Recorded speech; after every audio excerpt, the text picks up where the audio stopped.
Shalom, shalom à tous, ici Patricia, bienvenue dans cette nouvelle capsule de cette semaine. Vous connaîtrez la vérité, elle vous rendra libre. Ce que nous ne savons pas, nous ne pouvons pas manifester. N'est-ce pas qu'il nous reste quelques semaines pour finir cette année 2025? Gloire soit rendue à Dieu qui prend soin de nous, qui veille sur nous, qui nous amène à avancer, à continuer d'y croire, à pousser, à proclamer. Et je sais dans mon esprit que ce que Dieu a dit, Dieu va l'accomplir. Mais il se passe des choses et toi-même tu te dis, est-ce que ce que Dieu a dit va se réaliser quand même? Dieu m'a dit ça au début de cette année, on est en novembre et je ne vois pas encore certaines choses. Je suis poussée par l'esprit à communiquer la vie et la pensée de Dieu. J'introduis vraiment le partage d'aujourd'hui, ce que les hommes appellent des fêtes. Alors je viens t'annoncer une vérité spirituelle qui est très profonde. Ce que les hommes appellent des fêtes, Dieu l'appelle victoire. Alléluia. Ce que les hommes appellent perte, humiliation, écrasement, derrière, il y a la puissance en action. Ce que les gens ne peuvent pas expliquer. Alors je veux vraiment tourner tout ceci autour du parcours, du modèle parfait que nous avons. Jésus, évidemment, dans la Bible, il va y avoir plusieurs autres modèles qui vont aussi se refléter à travers. Mais je veux partir de l'histoire de Jésus. Amen. Jésus a vécu en accomplissant des miracles. On connaît tous l'histoire, comment il est venu dans le monde et quelles sont les choses que celui-là, le Messie, devait venir accomplir. On a vu que toutes les prophéties sur sa naissance ont été bien réalisées et il a vécu accomplissant exactement les prophéties qui avaient été annoncées sur sa vie. Des miracles, des prodiges, des guérisons, des résurrections. Il annonçait le royaume avec puissance. Si tu peux aller lire dans Marc 1, du verset 14 à 15. Et la parole dit que la grâce et la vérité sont venues par lui. Et il parlait d'une telle manière qu'il frappait le monde autour de lui. Et donc, voilà comment Dieu a pris chair pour venir vivre parmi les humains. Ce que tu dois comprendre, c'est que aucun esprit n'est légal sur la terre s'il ne porte chair. Donc, il a fallu que Dieu lui-même prenne un corps pour venir habiter parmi nous et amener toutes ces choses. Ne te détourne pas du thème dans lequel je suis. Je suis en train déjà de te révéler tout ce qui était autour de Jésus et comment, vers la fin, tout était comme une défaite.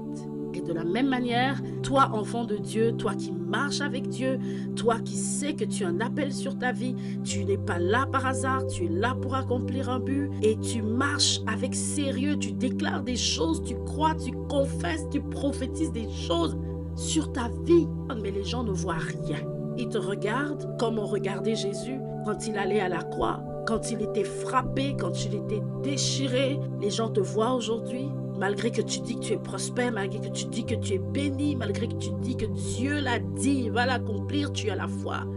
Les gens te voient et ils ne voient pas de prospérité. On ne voit pas ta guérison, on ne voit pas les promesses que tu dis s'accomplir. On ne les voit pas du tout. Et c'est ça que Jésus a vécu. Mais je vais passer par l'histoire de Jésus, comment il est allé jusqu'à la croix, comment les hommes le voyaient et comment lui, il voyait les choses. Le regard que lui, il avait, parce que les gens vont te regarder d'une manière, mais ils ne voient pas ce que tu vois. Mais si toi, tu connais ces vérités, tu dois demeurer ferme. Aux yeux des humains, c'était fini. Et les gens lui demandaient, où est ton Dieu? Tu prétends être quelque chose, mais tu ne parais rien. Descends de la croix si tu es le Fils de Dieu. On lui a mis une couronne d'épines. Mais Jésus n'a pas changé de confession, même dans cet état. Il n'a pas dit, ok, non, maintenant je retire ce que j'ai dit. Non, il n'a pas ouvert la bouche parce qu'il croyait en son identité. Les gens se moquaient de lui quand il faisait cette couronne pour lui mettre sur la tête. On l'a frappé, on lui a craché dessus, on l'a humilié. Celui-là qui a annoncé une eau qui rassasie pour toujours à la femme samaritaine avait soif à la croix, c'était une défaite aux yeux des hommes, mais c'est pas possible, ça n'a pas de sens. Mais ce que Jésus voyait, c'était une victoire. Et voici le mystère qui est caché dedans et que je veux proclamer sur ta vie, que tu saches et que tu tiennes ferme parce qu'il y a des choses plus grandes, plus fortes, plus puissantes qui se passent en arrière. Et ces choses qui sont en train de se passer sont plus importantes, sont plus glorieuses que ce que tu vois maintenant. Alléluia. À cette croix-là, où les gens pensaient que c'était fini, Jésus accomplissait les prophéties. Il accomplissait les idées, les plans, les désirs de Dieu.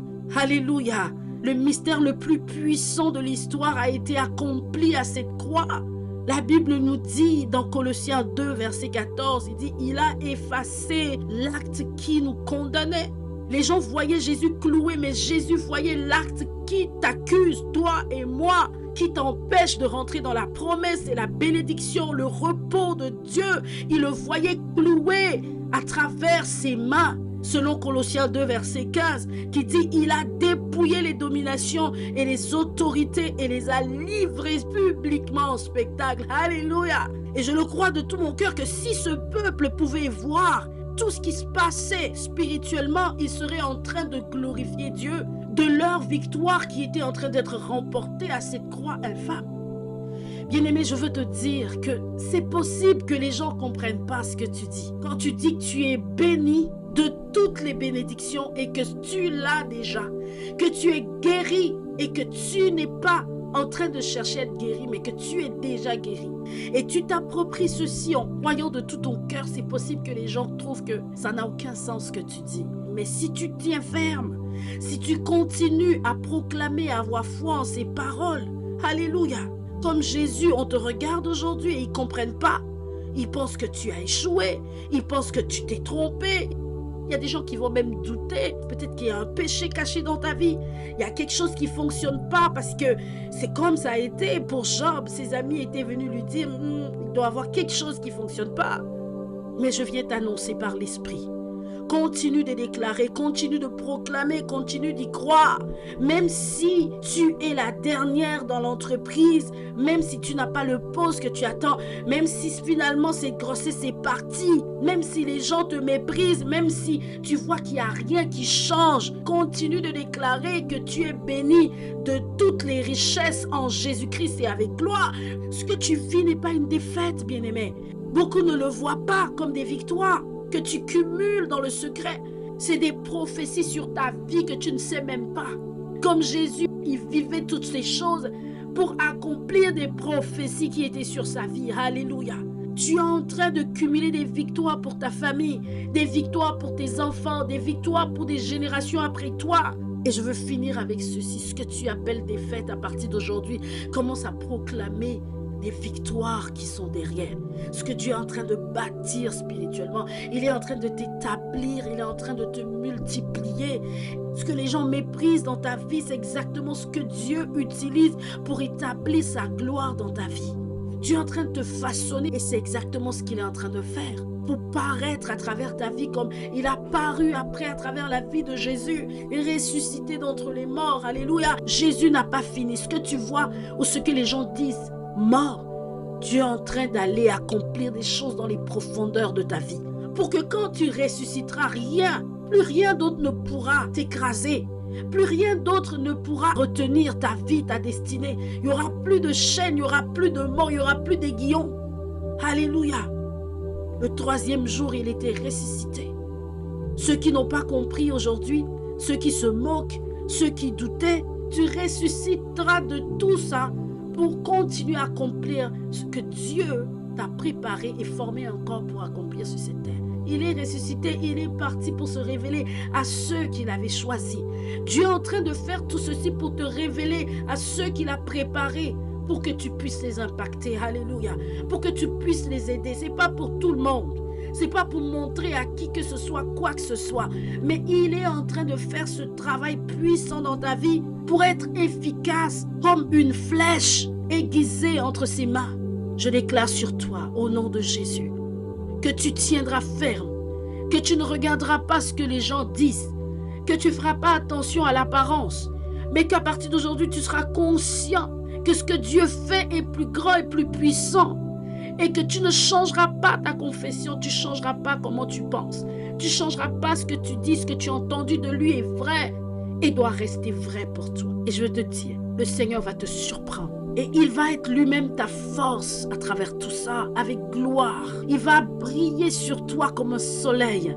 Et il va t'utiliser puissamment, humblement. Il va t'utiliser avec amour pour son plan, son dessein, le salut des âmes. Réconforter, édifier son église. Alléluia. Que le Seigneur te bénisse et que sa gloire paraisse sur toi. Au nom puissant de Jésus. Gloire au Seigneur. Alléluia. Shalom.